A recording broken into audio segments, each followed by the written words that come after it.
झुंझुनू के ढूंढलोद में संचालित ढूंढलोद पब्लिक स्कूल ने एक बार फिर सीबीएसई के परिणामों में डंका बजाया है।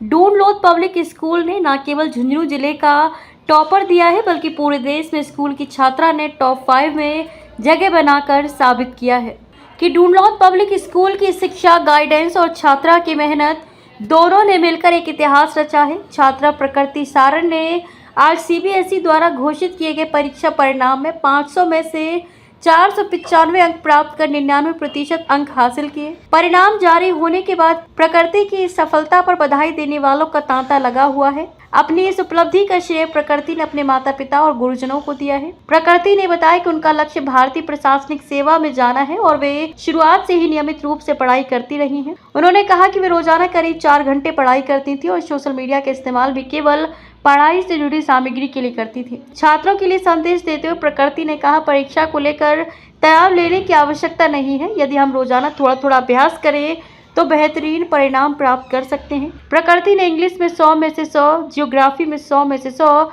इकोनॉमिक्स में 100 में से 99, हिस्ट्री में 100 में से 98 एवं पॉलिटिकल साइंस में 100 में से 98 अंक हासिल किए हैं।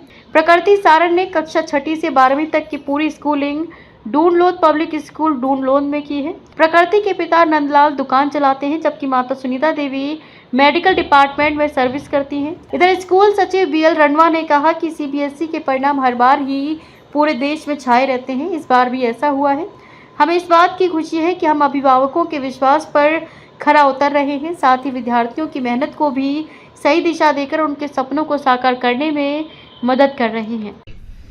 देखिए कि 12th में जब से 12th स्टार्ट हुई है अपने ढूंढलोद पब्लिक स्कूल ढूंढलोद में या ढूंढलोद पब्लिक स्कूल झुंझुनू में, आज तक का 100% रिजल्ट रहा है। सबसे बड़ी बात तो ये 100% रिजल्ट है ना। उसमें हमारे टॉपर भी होते हैं और एवरेज स्टूडेंट होते हैं, वीक स्टूडेंट भी होते हैं। तो 100% रिजल्ट देना बहुत बड़ी बात होती है। हम केवल एक बच्चे पर काम नहीं करते, हम सभी बच्चों पर काम करते हैं। प्रकृति की बात है तो प्रकृति ने 99% लेके स्कूल टॉप किया है और मुझे लगता है शायद डिस्ट्रिक्ट टॉप किया होगा। जैसा मुझे अभी तक पता चला है कि अभी तक इसने मार्क्स अभी संज्ञान में नहीं आए हैं, तो ये बहुत बड़ी उपलब्धि है। और मार्क्स, अच्छे मार्क्स आना ये केवल स्कूल का नहीं, इसमें हमारा एक सर्कल होता है जिसमें हमारे पेरेंट्स होते हैं, स्टूडेंट और स्कूल, तीनों चीज होते हैं। ये सर्कल अगर एकदम सही होता है तो रिजल्ट हमेशा बेहतर ही रहता है। लड़कियां निश्चित रूप से काफी अवेयर हैं एकेडमिक क्षेत्र में और ये मुझे बहुत अच्छा लगता है कि हमारे आसपास की बेटियां और में एजुकेशन में बहुत शानदार काम कर रही हैं। और इसका आपने एग्जाम्पल भी देखा होगा कि आपने अभी जो मामला चला था जो सिंदूर, ऑपरेशन सिंदूर का, तो वहां भी हमारी बेटियां ही उसको आगे हैंडल कर रही थी। तो ये केवल वहां डायरेक्ट नहीं पूछा जाता, इसका बेस स्कूल ही होता है। स्कूल लेवल पे ही अगर हमारी बेटियां तैयार होती हैं, मेहनत करती हैं, आगे बढ़ती है, तो वहां जाके टॉप लेवल पे जाके काम करती है। तो निश्चित रूप से ये बहुत बढ़िया लगता है और इसलिए मैं सभी बेटियों को धन्यवाद देना चाहूंगा और शुभकामना देना चाहूंगा कि वो खूब अच्छा काम करें और बेहतर काम करें ताकि ये समाज, ये देश और डे बाय डे प्रगति करें। हाँ बिल्कुल, ये देखिए हमारे जैसे अभी गवर्नमेंट ने बेटियों को आगे लेकर सारा ऑपरेशन से रिलेटेड जो भी इंफॉर्मेशन है बेटियों के द्वारा दी गई, तो इससे क्या है कि बच्चियां आगे जाने के लिए प्रेरित होती हैं, उनको एक मोटिवेशन मिलता है कि हम कुछ भी कर सकते हैं, हम किसी से पीछे नहीं है। तो ये जो हम बच्चों को आगे लाते हैं किसी भी प्लेटफॉर्म पे और उसके द्वारा हम कोई भी बातें समाज को या देश को बताई जाती है उनके द्वारा, तो सारे समाज पे इफेक्ट पड़ता है, पूरे देश पे इफेक्ट पड़ता है। तो मैं इसको एक सकारात्मक एक कारण मानूंगा कि इसमें गवर्नमेंट ने इतना बेहतर काम किया और बेटियों को आगे लाए। तो सारे अभी देखिए, आपने देखा कि स्कूल लेवल पे भी वो ही बातें हो रही है। बिल्कुल, तो आप ये देखिए कि कितना पॉजिटिव इफेक्ट पड़ा है, ये बहुत बड़ी उपलब्धि है। और एजुकेशन केवल ये मार्क्स का ही खेल नहीं है। एजुकेशन में होता है कि हमारा वैल्यूज टॉप लेवल का हो बच्चों का, हमारे पर्सनालिटी टॉप लेवल की हो बच्चों की। Personality means discipline, punctuality, regularity, body language, dress code, way of talking, behaviour एक दूसरे के साथ में कैसा है, ये सारी चीजें भी एक एकेडमिक का ही पार्ट है, एजुकेशन का ही पार्ट है। वैल्यूज के ऊपर बात की जाती है, सोसाइटी के प्रति बच्चों की क्या रिस्पॉन्सिबिलिटी होती है, परिवार के प्रति क्या होती है, देश के प्रति क्या होती है, ये सारी बातें एजुकेशन का ही पार्ट है। और मुझे खुशी है कि ढूंढलोद पब्लिक स्कूल अपने बच्चों को न केवल मार्क्स के पीछे भगाती है, हम डिसिप्लिन में, या इसको यूं मान के चलिए, अगर संक्षेप में कहूं तो पर्सनालिटी डेवलपमेंट में और वैल्यूज पे, उन पे भी, ये तीनों पे हम बहुत शानदार काम कर रहे हैं और इसके रिजल्ट आप लोगों को सामने दिख रहे हैं, सोसाइटी को मिल रहे हैं। तो मैं इसमें ये बताऊंगा कि मैंने कहना है कि हम अगर प्लेटफॉर्म बच्चों को उपलब्ध करवाएंगे, चाहे हम पेरेंट्स के लेवल पे हों, चाहे हम स्कूल के लेवल पे, तो निश्चित रूप से हमारे बेटे बेटियां आगे जाएंगे। मैं आपको इसके बारे में बता रहा हूं कि हमने ढूंढलोद गर्ल्स स्कूल 2 साल पहले शुरू की थी। उनकी पिछले साल हमारी बेटियां हमारा इंटरनेशनल डांस कंपटीशन फाइट करके आई और इंटरनेशनल लेवल पे फर्स्ट पोजीशन पे आई है, जो नेपाल काठमांडू में हुआ था। तो कितनी बड़ी उपलब्धि है। अब उसमें हमारा शूटिंग में, हमारा डीजेस में शूटिंग का बहुत शानदार चल रहा है, स्विमिंग का बहुत शानदार चल रहा है। यानी बच्चों को प्लेटफॉर्म देते जाओ आप, फिर उनके पीछे देखने की आपको आवश्यकता नहीं। और दूसरी बात, मैं पेरेंट्स को आप लोगों के माध्यम से कहना चाहता हूं कि हमारे सपने उन पर नहीं थोपे, उनको तो आप प्लेटफॉर्म दो और गाइड के रूप में काम करो। उनके खुद के सपने उनको पूरा करने दो, उनको बांधो मत कि आपको ये करना है वो करना है। इन चीजों से आप दूर हो जाओ। इनको तो खुला छोड़ दोगे तो मैं समझता हूं, हाँ, ध्यान रखो, उनकी परवरिश करो शानदार, उनके संस्कार डेवलप करो। जहां भी आपको लगता है कि बच्चे को यहां थोड़ा सा हमें रोकना चाहिए, टोकना चाहिए, तो कोई दिक्कत नहीं है। हमें मालिक के रूप में काम करो, तो एक बागवान के रूप में काम करें तो हम बच्चों को और बेहतर तरीके से आगे बढ़ा सकते हैं। बागवान क्या करता है, जो अपने पेड़ को अच्छे छायादार बनाता है, अच्छे फूल वाला बनाता चाहता है, फल भी जो उसका शानदार लगे, तो एक हाथ में कैंची होती है, दूसरे हाथ में खाद पानी होता है। तो खाद पानी देता जाता है और उसको लगता है कि टैंक थोड़ी सी गड़बड़ करे, उसको काट भी देता है।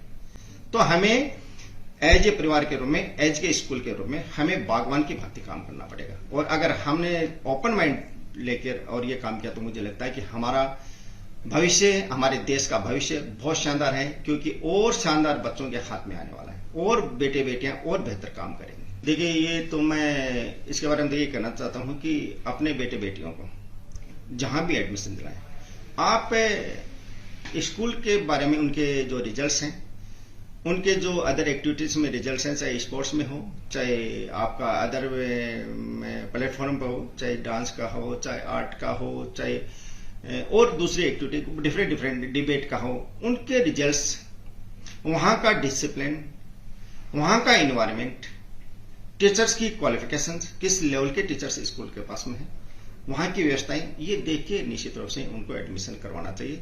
और बाकी तो क्योंकि ये व्यक्तिगत मामला है तो इसमें तो मैं ज्यादा नहीं बोलूंगा कि हर पेरेंट्स, और मैं समझता हूं कि हर पेरेंट्स यही चाहता है कि मेरे बेटे बेटी एक अच्छी स्कूल में शिक्षा लें, एक अच्छे संस्कार डेवलप करें, एक अच्छी रिजल्ट दें और इस परिवार के लिए, अपने परिवार के लिए, अपने समाज के लिए और अपने देश के लिए बेहतर काम करें, ताकि सभी को गौरव महसूस हो।